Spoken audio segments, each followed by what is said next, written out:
नमस्कार दोस्तों, RPSC GK में आपका हार्दिक स्वागत है। आज हम एलएचबी कोचेज के फर्स्ट बैंक का पार्ट 6 करने जा रहे हैं, जिसमें सस्पेंशन और विविध प्रश्न है। तो आइए स्टार्ट करते हैं।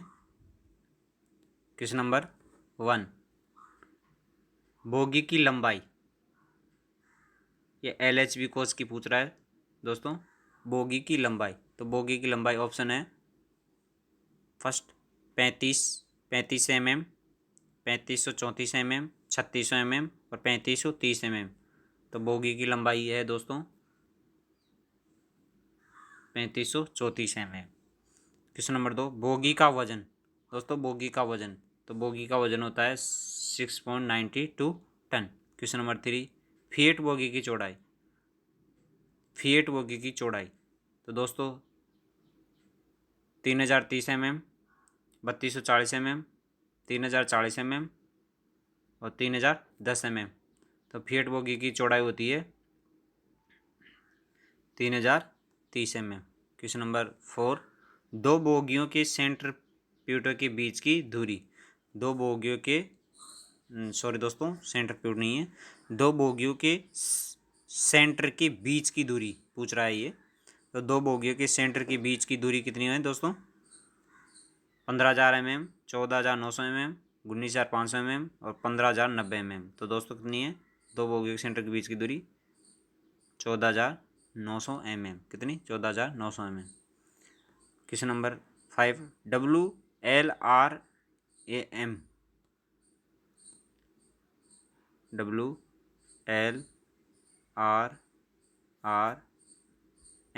के लगेज रूम की क्षमता।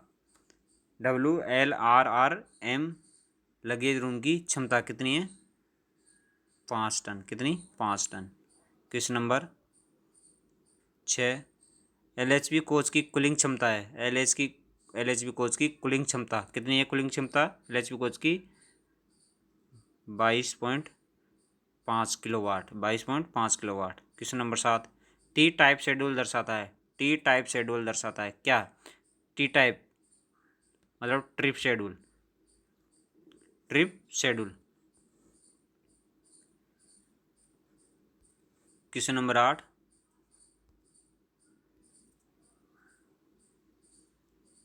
रोल लिंक साइलेंट ब्लॉक के लिए ब्रेक्स की साइज अधिकतम सीमा गहराई में।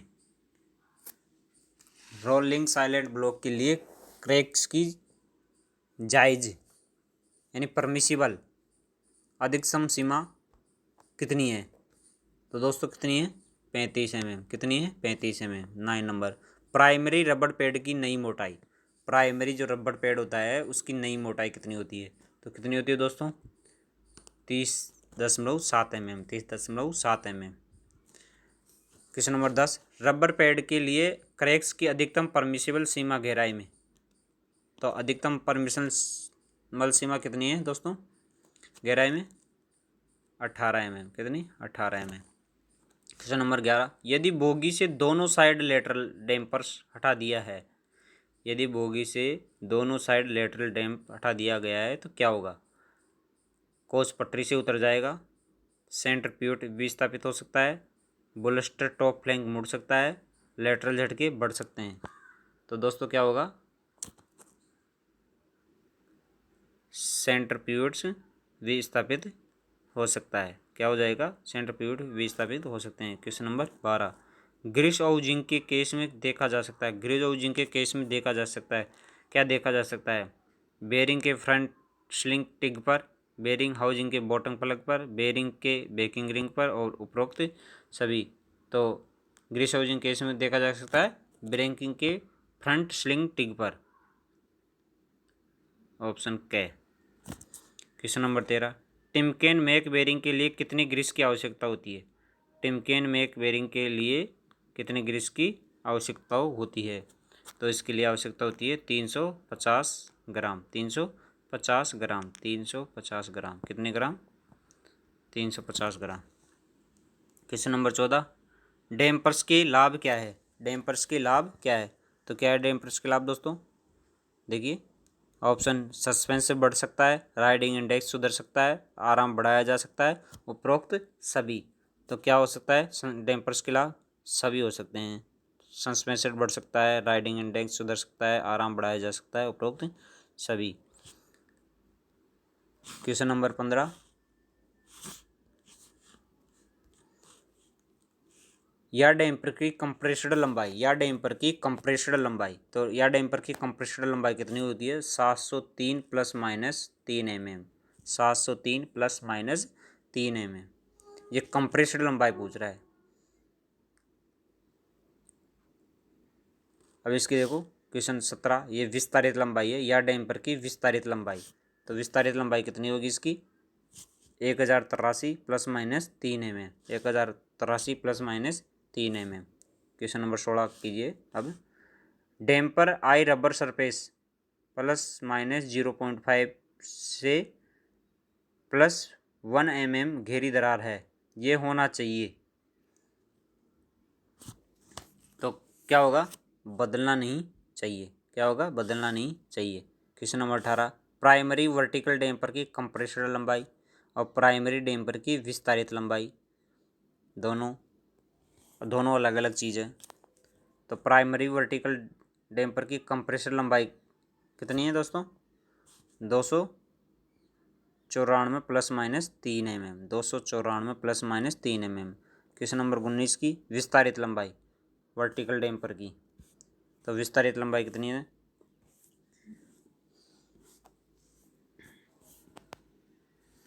बताइए दोस्तों, इसका आंसर आप कमेंट बॉक्स में देना ज़रूर। नेक्स्ट 20, प्राइमरी वर्टिकल डैम्पर का स्ट्रोक है, प्राइमरी वर्टिकल डैम्पर का स्ट्रोक है 160 mm, 140 mm, 60 mm और 150 mm। तो वर्टिकल स्ट्रोक कितना है? 140 mm। कितना? 140 mm। क्वेश्चन नंबर 21, या डैम्पर का ओवरऑल स्ट्रोक, या डैम्पर का ओवरऑल स्ट्रोक कितना है? तो ओवरऑल स्ट्रोक है 380 mm। कितना? 380 mm। कितना? 380 mm। Question number 21, secondary vertical damper की कंप्रेस्ड लंबाई, सेकेंडरी वर्टिकल डैम्पर की कंप्रेस्ड लंबाई। तो वर्टिकल डैम्पर की कंप्रेस्ड लंबाई कितनी है? 395 plus minus 3 mm, 395 plus minus 3 mm। Secondary vertical damper की कंप्रेस्ड लंबाई, सेकेंडरी वर्टिकल डैम्पर की कंप्रेस्ड लंबाई। दोस्तों प्रश्न थोड़ा सेम है, तो इसमें कन्फ्यूजन है थोड़ा।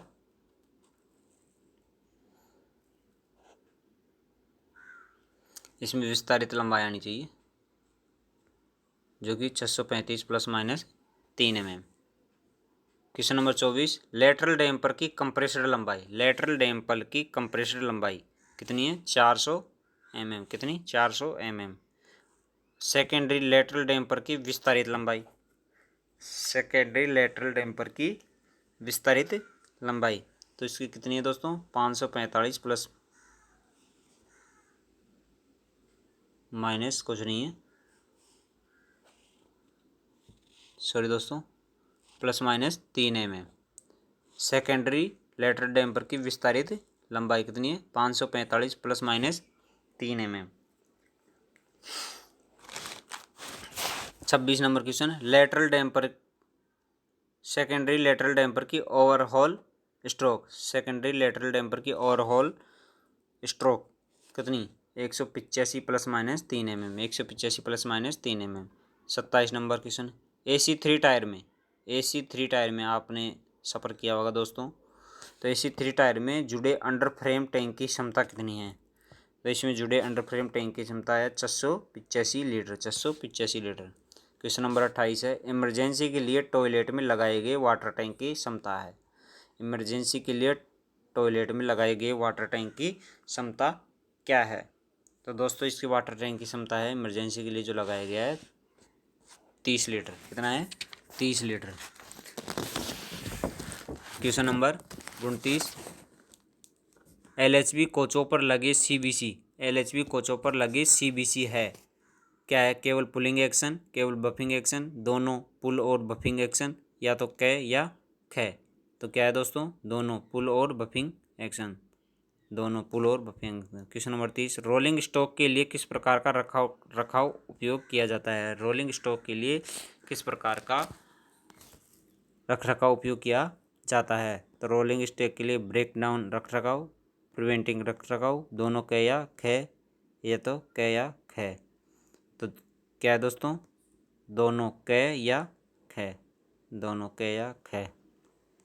क्वेश्चन नंबर 31, प्राथमिक रखरखाव का एक प्रकार है, प्राथमिक रखरखाव का एक प्रकार है, ये क्या है? प्राथमिक रखरखाव का एक प्रकार कौन सा है? प्रिवेंटिव रखरखाव, प्रिवेंटिव रखरखाव। 32 नंबर, राजधानी कोचों का POH और IOH शेड्यूल का एक प्रकार है, POH और IOH इस शेड्यूल का प्रकार है, तो कौन से शेड्यूल का प्रकार है? प्रिवेंटिव शेड्यूल का प्रकार। कौन से का? प्रिवेंटिव शेड्यूल का प्रकार। क्वेश्चन नंबर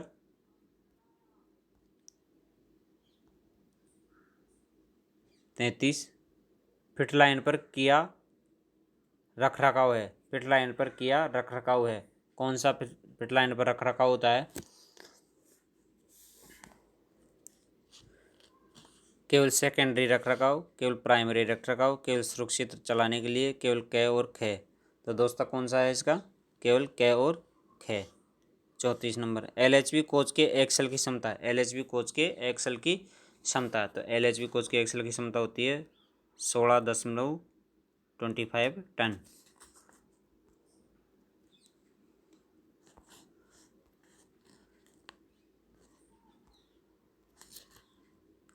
पैंतीस नंबर, एक्सल बॉक्सों पर प्रदान किया पीला बिंदु, एक्सल बॉक्सों पर प्रदान किया पीला बिंदु दर्शाता है, क्या दर्शाता है?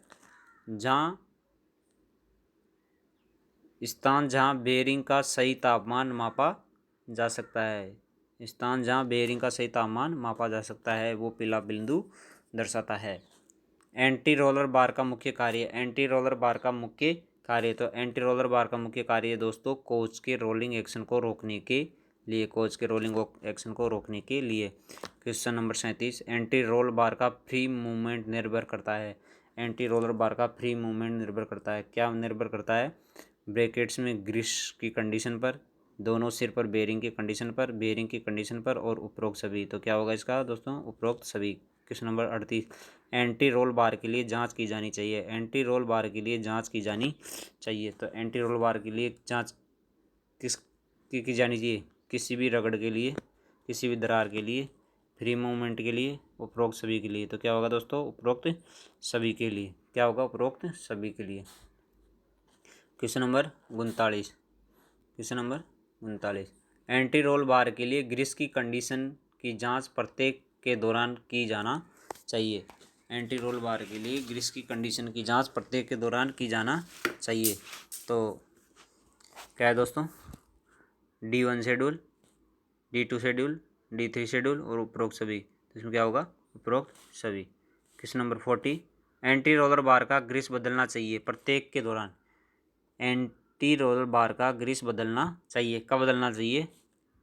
D2 शेड्यूल के दौरान। कब बदलना चाहिए? D2 शेड्यूल के दौरान। 41 number, axle end safety disc के लिए टॉर्क की जरूरत है, एक्सल एंड सेफ्टी डिस्क के लिए टॉर्क की जरूरत है। तो टॉर्क की जरूरत कितनी पड़ती है दोस्तों? उसमें 170 newton meter. 42 number, wheel tapping किया जाता है पता लगाने के लिए, व्हील टेपिंग किया जाता है पता लगाने के लिए, व्हील टेपिंग किया जाता है पता लगाने के लिए, क्या पता लगाने के लिए किया जाता है? कोई भी हेयर क्रैक के लिए, कोई भी हेयर क्रैक के लिए। क्वेश्चन नंबर 43, व्हील सेट पर सेलिंग का कारण हो सकता है, व्हील सेट पर सेलिंग का कारण हो सकता है क्या? WSP सिस्टम ठीक तरह से कार्य नहीं कर रहा है, ब्रेक कैलिपर जाम है, एक या दो ब्रेक सिलेंडर खराब है, उपरोक्त सभी। तो इसमें क्या है दोस्तों? उपरोक्त सभी। क्या है? उपरोक्त सभी। 44 नंबर, एक व्हील पर कितनी सेलिंग या छीलन अलाइड की जा सकती है, एक व्हील पर कितनी सेलिंग अलाइड की जा सकती है, अलाउड की जा सकती है? तो कितनी की जा सकती है दोस्तों? 30 mm। कितनी? 30 mm। Question number 45, control arm को किसकी सहायता से लगाया जाता है? कंट्रोल आर्म को किसकी सहायता से लगाया जाता है? तो दोस्तों कंट्रोल आर्म को किसकी सहायता से लगाया जा सकता है? उसमें क्या क्या चाहिए? उसमें चाहिए 6 ब्रैकेट, 6 सेफ्टी प्लेट और 6 बोल्ट। तो क्या चाहिए? 6 ब्रैकेट, 6 सेफ्टी प्लेट और 6 bolt. Question number 46, centre pivot screw के लिए टॉर्क की ज़रूरत है। सेंटर पिवट स्क्रू के लिए टॉर्क की ज़रूरत है। तो कितना टॉर्क होना चाहिए उसके लिए? उसके होना चाहिए 170 newton meter. 170 newton meter. Question number 47, control arm bracket bolt के लिए टॉर्क की ज़रूरत है। कंट्रोल आर्म ब्रैकेट बोल्ट के लिए टॉर्क की ज़रूरत है 170 newton meter. 170 newton meter. 48 number, air brake परीक्षण के दौरान, एयर ब्रेक परीक्षण के दौरान यदि बीपी और एपी गेज में प्रेशर बढ़ता है तो इसका मतलब क्या है दोस्तों? इसका मतलब क्या है? एयर ब्रेक परीक्षण के दौरान यदि बीपी और एपी गेज में प्रेशर बढ़ता है तो इसका मतलब क्या है? इसका मतलब बताइए दोस्तों। इसका मतलब बीबी खराब है।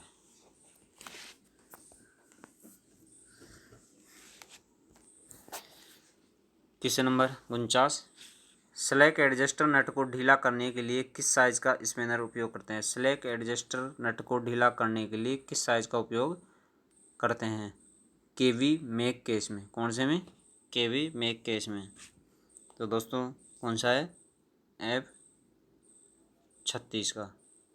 एनआरवी प्रदान की जाती है। एनआरवी प्रदान की जाती है कब? कहाँ प्रदान की जाती है? एपी पाइपलाइन में। कौन सी में?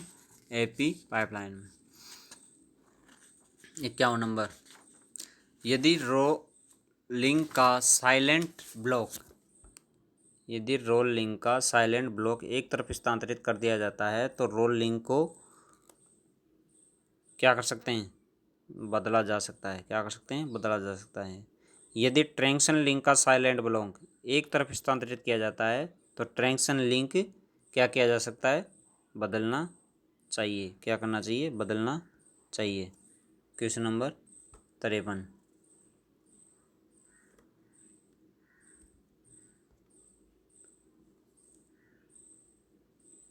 प्राइमरी डैम्पर्स प्रदान करने का क्या उद्देश्य है? प्राइमरी डैम्पर्स प्रदान करने का क्या उद्देश्य है? तो प्राइमरी डैम्पर पिंग को कम करने के लिए, प्राइमरी स्प्रिंग को सपोर्ट करने के लिए, प्राइमरी सस्पेंशन को सुधारने के लिए उपरोक्त सभी। तो प्राइमरी डैम्पर प्रदान करने का उद्देश्य प्राइमरी सस्पेंशन को सुधारने के लिए। 54, या डैम्पर्स को प्रदान करने का उद्देश्य है। या डैम्पर्स को प्रदान करने का क्या उद्देश्य है? कोच की स्टैटिक एक्शन को सुधारने के लिए, राइडिंग इंडेक्स में सुधार करने के लिए, उपरोक्त सभी। रोलिंग गति, तो रोलिंग गति कम करने के लिए। Question number 55, gangway bridge mounting के लिए प्रदान की गई है। गैंगवे ब्रिज माउंटिंग के लिए प्रदान की गई है क्या? दोनों कोचों के बीच ब्रिज पुल प्रदान करने के लिए। क्वेश्चन नंबर 56, स्प्रिंग लीफ प्रदान की जाती है। स्प्रिंग लीफ प्रदान की जाती है कब प्रदान की जाती है? फॉल फ्लैट ठीक स्थिति में रखने के लिए। फॉल फ्लैट ठीक स्थिति में रखने के लिए। Question number 27, gangway bridge mounting का सपोर्टिंग ब्रैकेट के लिए जांच की जानी चाहिए। गैंगवे ब्रिज माउंटिंग का सपोर्टिंग ब्रैकेट के लिए जांच की जानी चाहिए। ये कौन सी? जीर्ण शीर्ण, टूटा या ढीली, सभी बोल्ट का यथावत हो, उपरोक्त सभी। तो क्या होगा? उपरोक्त सभी।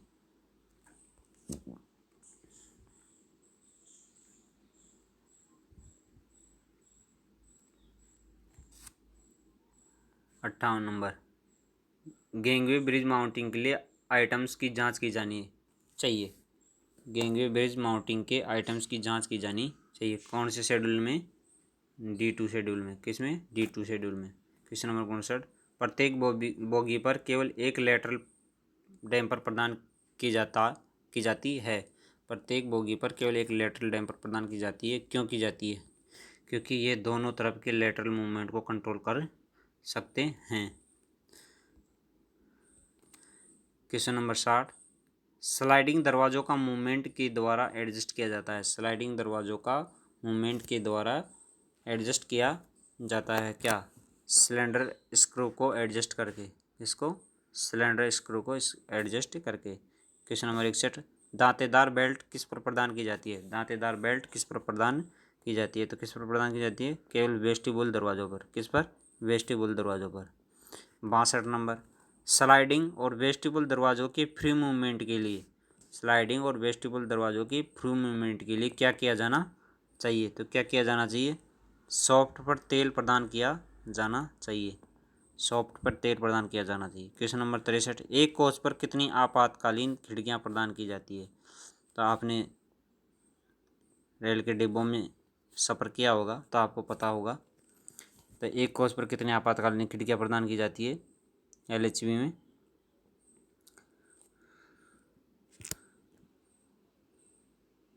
4। कितनी? 4। 64 नंबर, कैसे आप आपातकालीन खिड़कियों की पहचान कर सकते हैं? कैसे आप आपातकालीन खिड़की की पहचान कर सकते हैं? तो बताइए दोस्तों। लाल रंग का हैंडल लगा होने से, प्रत्येक आपातकालीन खिड़की पर स्टिक लगा होने से, दोनों क या ख इनमें से कोई नहीं। तो कैसे जांच करेंगे? दोनों क या ख को देखकर। या तो लाल रंग का हैंडल लगा होने से या प्रत्येक आपातकालीन खिड़की पर स्टिकर लगा होने से। 65 नंबर, FRP पैनल है। FRP पैनल है, ये क्या पैनल, कौन सा पैनल है? अग्नि विरोधी पैनल। कौन सा पैनल? अग्नि विरोधी पैनल। LHV कोचों पर पर्दे और रेगजीन सीटें प्रदान की जाती है। LHV कोचों पर पर्दे और रेगजीन सीटें प्रदान की जाती है। कौन सी की जाती है? अग्निरोधी। कौन सी? अग्निरोधी। 67, ACCN कोच पर कितने अंडर स्लेंज वाटर टैंक प्रदान किए हैं? कितने अंडर स्लेंज वाटर टैंक प्रदान किए हैं ACCN कोच पर? कितने किए हैं? 3। कितने? 3। 68 नंबर, WLRRM कोचों पर कितने अंडर स्लेंज वाटर टैंक प्रदान किए हैं? तो कितने किए हैं दोस्तों? 1। क्वेश्चन नंबर 69, WLRRM पर लगाए अंडर स्लेंज वाटर टैंक की क्षमता क्या है? वाटर टैंक की क्षमता क्या है? तो कितनी है दोस्तों? 450 लीटर। 450 लीटर। 70, वाटर टैंक पर लगाए गए वाटर लेवल इंडिकेटर का उद्देश्य क्या है? लेवल इंडिकेटर का उद्देश्य क्या है? तो इस लेवल इंडिकेटर का उद्देश्य क्या है? पानी की उपलब्धता का। पानी की उपलब्धता का। 71 नंबर, वाटर टैंक पर लगाए गए सेंसर का उद्देश्य क्या है? वाटर टैंक पर जो सेंसर लगाया गया होता है उसका क्या उद्देश्य होता है? उसका उद्देश्य है पंप कंट्रोल को सिग्नल प्रदान करना। पंप कंट्रोल को सिग्नल प्रदान करना। क्वेश्चन नंबर 72,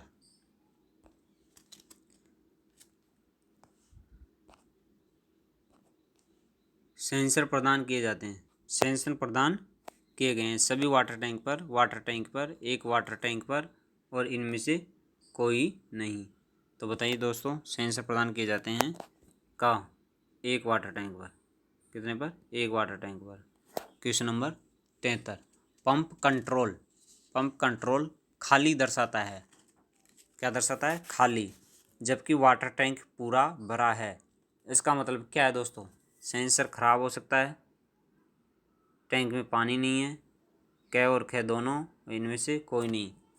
तो पंप कंट्रोल खाली दर्शा रहा है और टैंक पूरा भरा है, तो क्या हो सकता है? सेंसर खराब हो सकता है। क्या हो सकता है? सेंसर खराब हो सकता है।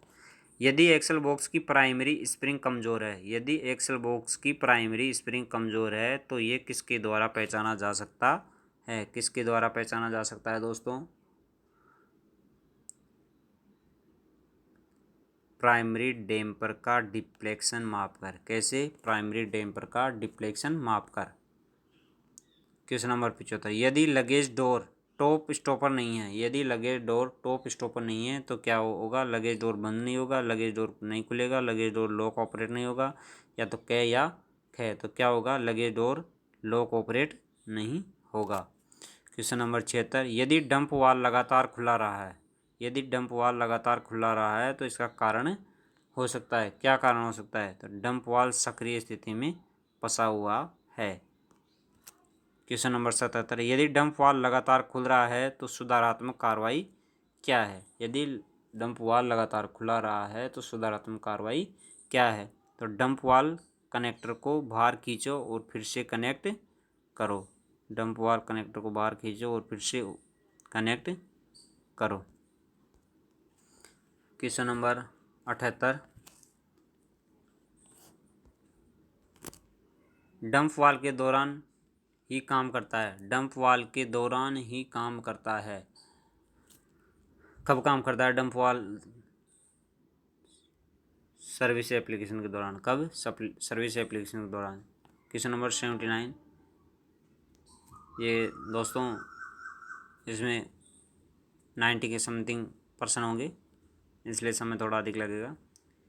यदि सभी एक्सल का गति समान है, यदि सभी एक्सल का गति समान है और इमरजेंसी ब्रेक लगाया है तो तब डंप वाल्व होगा। तो डंप वाल्व क्या होगा? एक निश्चित रिस्पॉन्स्ड होगा। क्या होगा? निश्चित रिस्पॉन्स्ड। यदि सभी एक्सल का गति अलग है, यदि सभी एक्सल का गति अलग है और इमरजेंसी ब्रेक लगाया है तो डंप वाल्व होगा। यदि सभी एक्सल का गति अलग है और इमरजेंसी ब्रेक लगाया है तो तब डंप वाल्व होगा। क्या होगा डंप वाल्व? निश्चित रिस्पॉन्स्ड होगा। क्या होगा? निश्चित रिस्पॉन्स्ड होगा।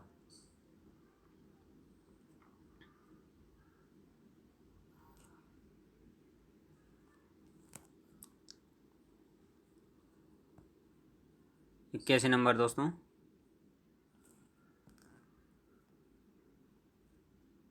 यदि सभी एक्सल का गति एक कोच में इमरजेंसी ब्रेक लगाने के दौरान अलग है, यदि सभी एक्सल का गति एक कोच में इमरजेंसी ब्रेक लगाने के दौरान अलग है तब डंप वाल्व रिस्पॉन्स्ड होगा। तब डंप वाल्व रिस्पॉन्स्ड होगा। क्या होगा? कोच के सभी डंप वाल्व पर, कोच के सभी डंप वाल्व पर। मैनुअल रूप से एक्सल बॉक्स फिलिंग का सही कार्य वाई। मैनुअल रूप से एक्सल बॉक्स फिलिंग की सही कार्रवाई। तो सही कार्रवाई क्या है उसमें दोस्तों? कुछ समय के लिए एक्सल बॉक्स पर नंगे हाथों से पकड़ो। कुछ समय के लिए, ज़्यादा नहीं छूना उसको, कुछ समय के लिए टच करना है। यदि केवल एक पहिया सेट को बदलना आवश्यक है तो सही सुधारात्मक कार्रवाई होगी। यदि एक पहिया सेट को बदलना है तो सही सुधारात्मक कार्रवाई क्या होगी? दोनों ट्रॉली रोल आउट करना, प्रोवाइड रोल आउट करना, ट्रॉली का कोच को उठाना, व्हील के कनेक्शनों को डिसमेंटल करना और ट्रॉली के साथ कोच उठाना। तो क्या होगा दोस्तों? व्हील के कनेक्शन को डिसमेंटल करना और ट्रॉली के साथ कोच उठाना। क्वेश्चन नंबर 84, ब्रेक कैलिपर को जाम होने से बचाने के लिए आप क्या करेंगे? ब्रेक कैलिपर को जाम होने से बचाने के लिए आप क्या करेंगे? एक व्हील सेट के दोनों कैलिपर, एक ट्रॉली के सभी कैलिपर, प्रत्येक कैलिपर और दोनों ट्रॉली के सभी कैलिपर। तो क्या होगा दोस्तों? दोनों ट्रॉली के सभी कैलिपर। ब्रेक पैड्स पर समान मोटाई होना चाहिए।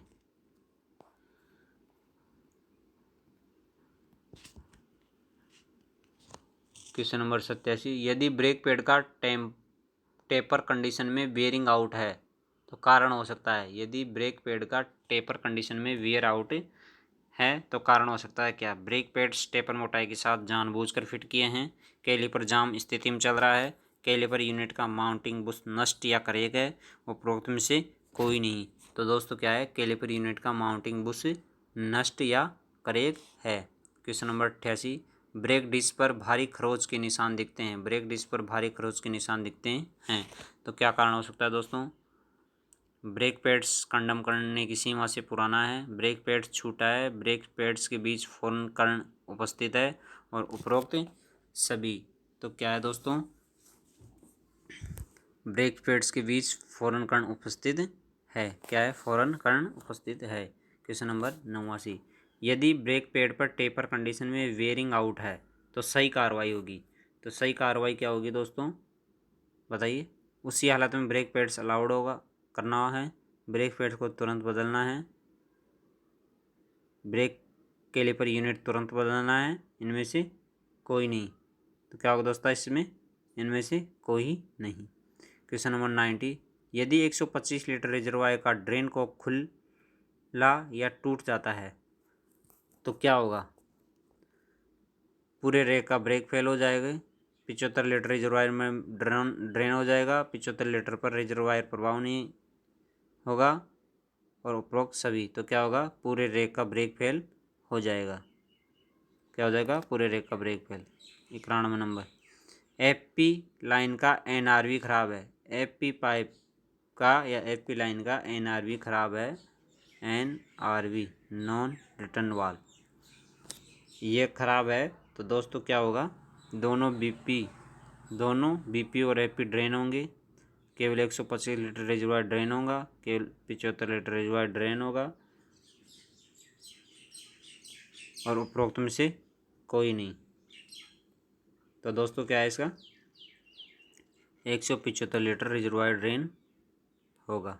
क्वेश्चन नंबर 92, एनआरवी प्रदान किया जाता है, एनआरवी प्रदान किया जाता है। तो एनआरवी प्रदान किया जाता है, कब प्रदान किया जाता है एनआरवी? 175 और 75 लीटर रिजर्वायर और सीआर को ड्रेन से बचाने के लिए। क्वेश्चन नंबर 93, या डैम्पर खराब हो जाएगा, या डैम्पर खराब हो जाएगा यदि आई होल बुश पूरी तरह क्रैक हो जाता है, कोई बोल्ट गुम या टूट जाता है, डैम्पर पूरी तरह रिश्ता या फिजिकली टूट जाता है, उपरोक्त सभी। तो क्या होगा उसका दोस्तों? उपरोक्त सभी। यदि एक तरफ का या डैम्पर रिश्ता है, यदि एक तरफ का या डैम्पर रिश्ता है तो क्या हो जाएगा? कोच झुक जाएगा। क्या हो जाएगा? कोच झुक जाएगा। क्वेश्चन नंबर 95, यदि सेकेंडरी वर्टिकल डैम्पर खराब है तो ये प्रभावित करेगा, किसको प्रभावित करेगा? सेकेंडरी सस्पेंशन की क्वालिटी को, राइडिंग इंडेक्स की क्वालिटी को, और स्प्रिंग टूट सकता है या उपरोक्त सभी। तो क्या होगा दोस्तों? उपरोक्त सभी हो सकते हैं इसकी। क्या हो सकते हैं? उपरोक्त सभी। तो इस पार्ट में दोस्तों इतना ही। आप देख रहे हैं आरपीएससी जीके।